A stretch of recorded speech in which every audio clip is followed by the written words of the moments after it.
ওই রাস্তায় গেলি তো? রাস্তায় শালিক আছে। আমরা এখন এয়ারপোর্ট থেকে সোজা আমাদের ক্যাম্পে যাচ্ছি। হালকা ট্রাফিক আছে, হয়তো বা অ্যাক্সিডেন্ট হয়েছে আগা দিকে।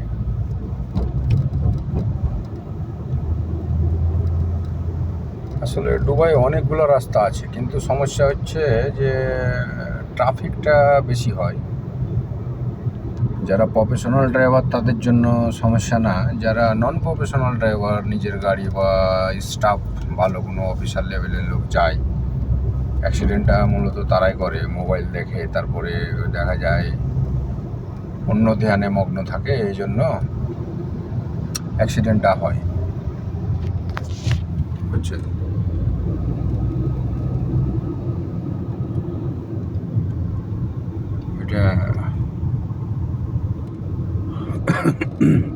এটা ব্রিজের ওপরে উঠে গেলাম।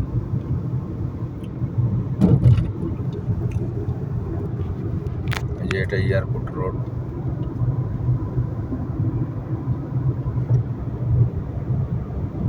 এটা উমরা মহলের রাস্তা, সামনে থেকে উমরা মহল গেছে। এটা বলো। আর আমাদের দেশে তো ধরেন কেউ সিগন্যাল মানে না, সিঙ্গেল রোডে সাইকেল, ভ্যান, রিক্সা। আমাদের দেশের ড্রাইভারদের অনেক দক্ষ, এটা আমি জানি, কিন্তু ইয়ং জেনারেশন যেগুলো আছে, এই যে পালাপালি করে গাড়ি চালায়, এই গাড়িগুলা চালাতে যে অ্যাক্সিডেন্ট হয়। অ্যাক্সিডেন্ট হলে হয় কি, আমাদের আশেপাশে অনেক খাল, বিল, নদী, নালা, সেই জন্য বেশিরভাগ গাড়ি অ্যাক্সিডেন্ট হলে লোকজন মারা যায়। কিন্তু গাড়িতে ধাক্কা লাগলেও মারা যায় অনেকেই বেশি স্পিড থাকলে, কিন্তু স্পিড লিমিটভাবে গাড়ি চালালে হয়তো বা অনেক জীবন বাঁচত। কিন্তু দুঃখের বিষয়, আমাদের ইয়ং জেনারেশান যেগুলো ড্রাইভার আছে এখন, মানে এমনভাবে গাড়ি চালায় ওয়ান ওয়ে রোডে, যা বলার বাইরে। হ্যাঁ, ওইটাই যাবো, এই সাইডটা দিয়ে দাও। আমাদের ব্রিজ থেকে ঘুরপাক খাবো না সাইডটা। এই রাস্তা আমি চিনি তো।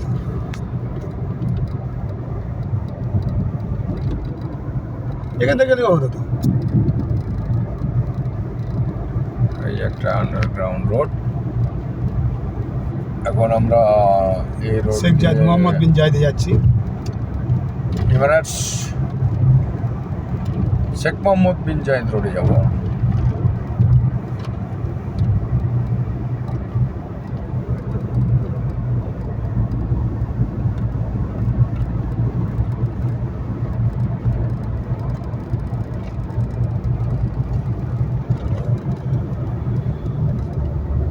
লেফটে রাস্তায় থাকে।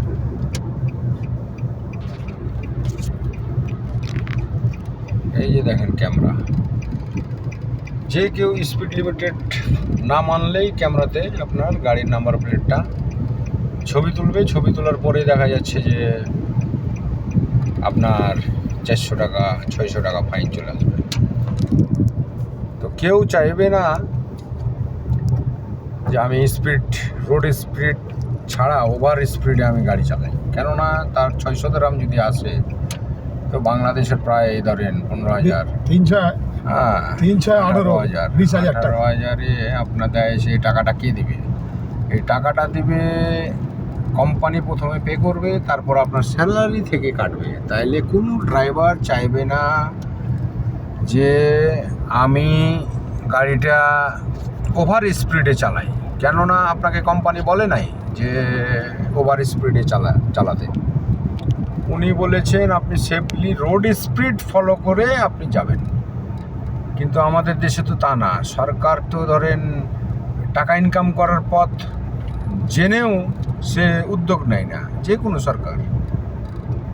এখন তো সরকার নাই, তা থাকলেও এটা চলে যাবে, কিন্তু যে কোনো সরকারের কাছে আহ্বান জানাবো, এই যে এরকম রোড স্পিড ক্যামেরাগুলো লাগান, এবং গাড়ির মালিকদের বলবো যে আপনার এটা নিজের গাড়ি, আপনি ড্রাইভারকে বলে দিবেন, ফাইন আসবে, ড্রাইভার পে করবে। তাহলে কোনো ড্রাইভার ওভারটেক করে গাড়ি চালাবে না।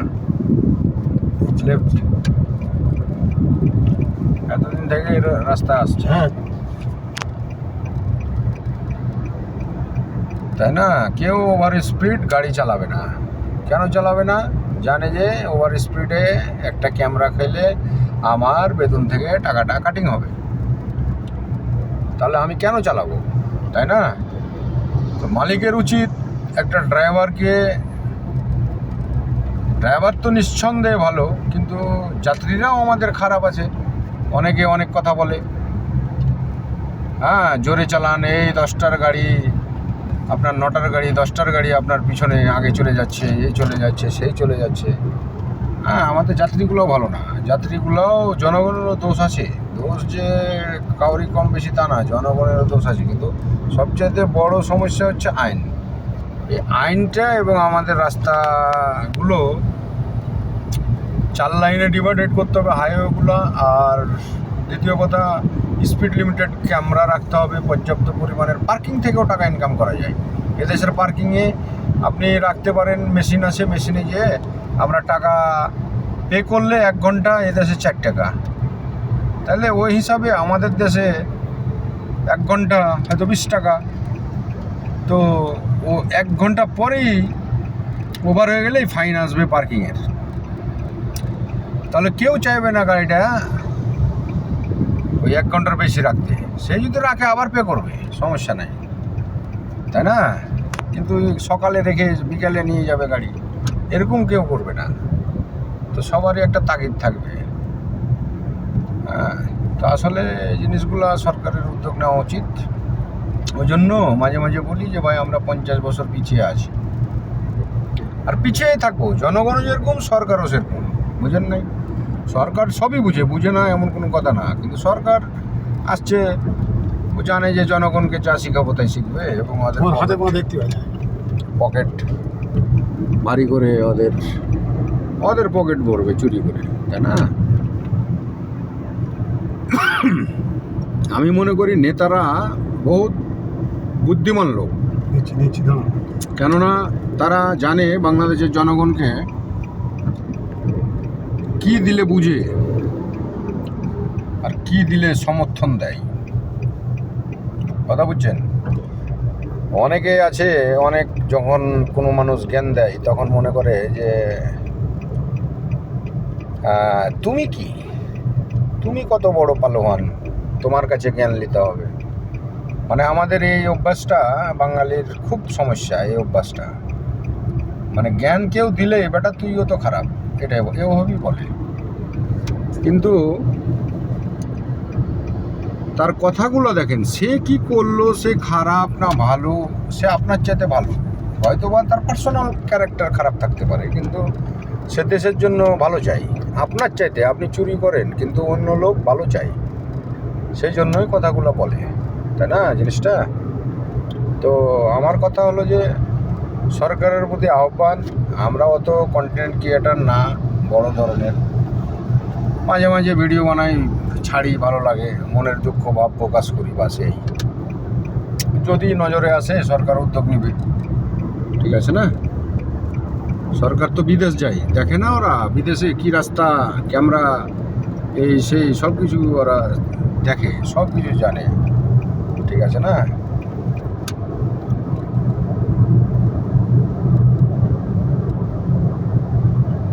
অতএব সেভাবে আমি মনে করি রেডি থাকা ভালো।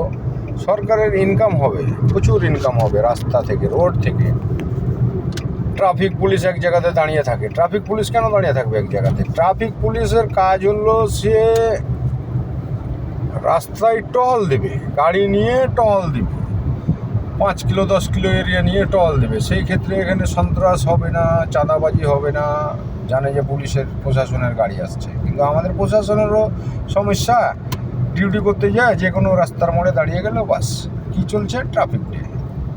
ওই ট্রাফিক ডে বলি ওখান থেকে টাকা ইনকাম করছে। তো নিজে আগে ভালো হতে হবে, নিজের সততা দেখতে হবে। উভয় কি, পুলিশ বলেন জনগণ বলেন, আইন মেনে চলতে হবে, তা না হলে জীবনও বাংলাদেশ উন্নতি করতে পারবে না, ঠিক আছে? দেখেন যার লাইনে শেষে চলছে, যার ওভারটেকের দরকার সে চলে যাবে ইন্ডিকেটার দিয়ে, তাই না? যার লাইনে শেষে চলছে, যে জোরে চালাবে ওই যে ফার্স্ট লাইনে চলে যাবে।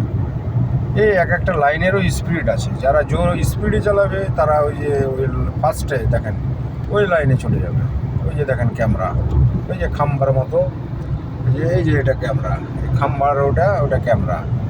এখন রোড স্পিড আমাদের এটা 110, আমি যদি এখন যাই 130-20 তাহলে আমাকে ক্যামেরা মারবে। তো ক্যামেরাটা যদি মারে তাহলে কোম্পানি তো আমাকে বলে নাই যে তুমি গাড়ি জোরে চালাও,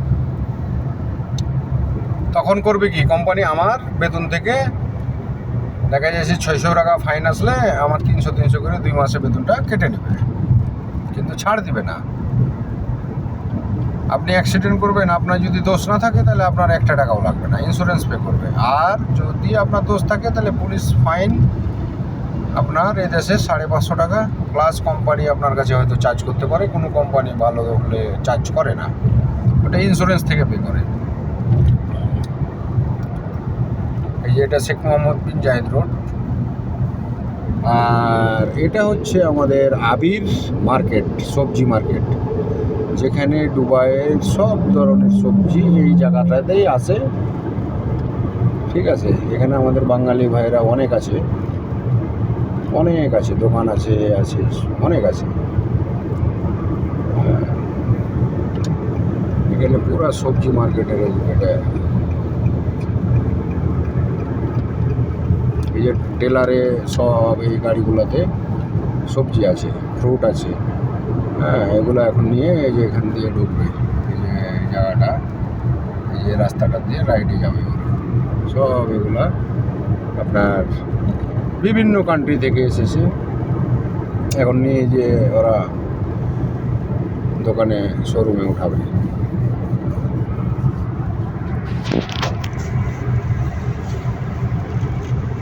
এই হচ্ছে কথা।